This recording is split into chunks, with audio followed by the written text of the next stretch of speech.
The story of Harbor Haven is one of the most fascinating tales in the history of the Internet. Often described as one of the most notorious digital platforms ever created, Harbor Haven emerged in the early 2000s and quickly became the go-to destination for people who wanted free access to movies, games, and software. From the very beginning, this underground hub challenged some of the most powerful industries in the world, sparking battles with corporations, prosecutors, and governments. What makes the saga so intriguing is not simply that the authorities tried to shut it down, but that they failed time and time again. Each raid, lawsuit, and conviction only seemed to make the platform stronger and more famous. By looking deeper into the history of Harbor Haven, we can understand why efforts to crush it always collapsed, and why the site is still alive today despite everything thrown at it. The origins of Harbor Haven trace back to a Scandinavian activist group known as the OpenStream Collective, an organization that believed digital information should flow freely, without the barriers of copyright law. Members of the group often argued that intellectual property was an outdated concept from the printing press era, not suited for the age of the Internet. Some even went further, insisting that piracy helped creators. It allowed people who couldn't afford expensive software like video editing suites or blockbuster video games to try them. If they liked them enough, those same people might later pay for official copies or future releases. This radical philosophy inspired three young digital rebels, whom we'll call Adrian, Marcus, and Leon, to create something bold. In 2004, they launched Harbor Haven, a site built on the new peer-to-peer file sharing protocol known as BitTorrent.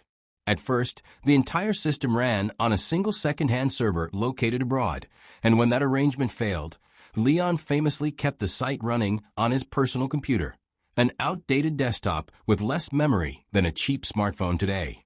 Despite these humble beginnings, word spread quickly. By the end of the first year, Harbor Haven had attracted more than 1 million users, all sharing tens of thousands of files.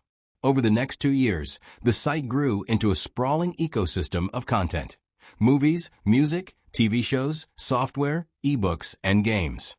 And unlike some rival platforms that tried to distance themselves from piracy by pretending to be cloud storage services, Harbor Haven's founders embraced their reputation. They openly mocked legal threats, published cease and desist letters on their website, and positioned themselves as champions of digital freedom. This rebellious attitude infuriated the authorities. For a while, governments hesitated, worried that a crackdown might turn Harbor Haven into a symbol of resistance. But by 2006, the pressure from Hollywood studios, record labels, and software giants became too great. Dozens of police officers stormed a data center in Stockholm, confiscating every machine they could find. Dozens of unrelated small businesses lost their servers in the raid as well, sparking accusations that the government had acted recklessly. And yet, within just 3 days, Harbor Haven was back online, hosted on new servers outside Sweden. The raid, instead of killing the site, became global news. Even major newspapers in America and Europe ran stories about it, introducing millions of new people to Harbor Haven.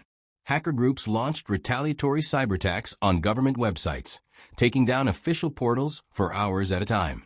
What was supposed to be a victory against piracy became a public relations disaster for the authorities.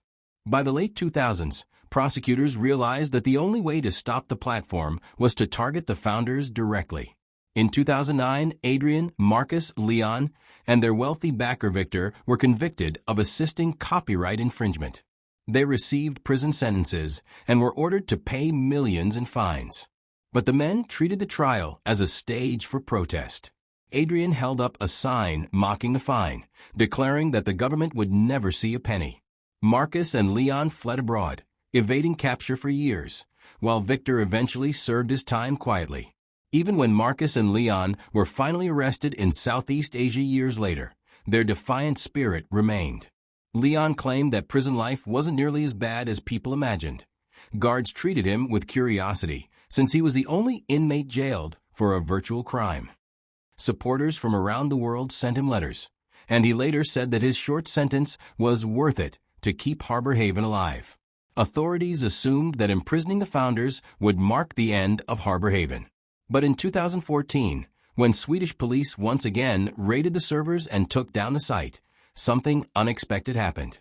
Within days, an independent group launched a perfect copy of the platform under a different domain. The reason was simple. Harbor Haven didn't actually host pirated files. It only contained small metadata links, torrent files, that connected peers across the globe. The entire database could be stored on a single USB stick, making it nearly impossible to erase permanently. Faced with this reality, governments largely gave up trying to destroy Harbor Haven. Copyright holders shifted tactics, pressuring internet providers to block access to the site and suing individuals instead. But pirates responded with VPNs, proxies, and mirror sites. The game of cat and mouse continues to this day. As for the founders, Adrian went on to launch a platform supporting digital transparency projects, donating funds to organizations like whistleblower networks and open-source movements. Marcus and Leon disappeared from the spotlight, choosing quiet lives somewhere in Asia, working in tech under the radar. The tale of Harbor Haven demonstrates a larger truth. Once digital information is free, it's almost impossible to lock it away again.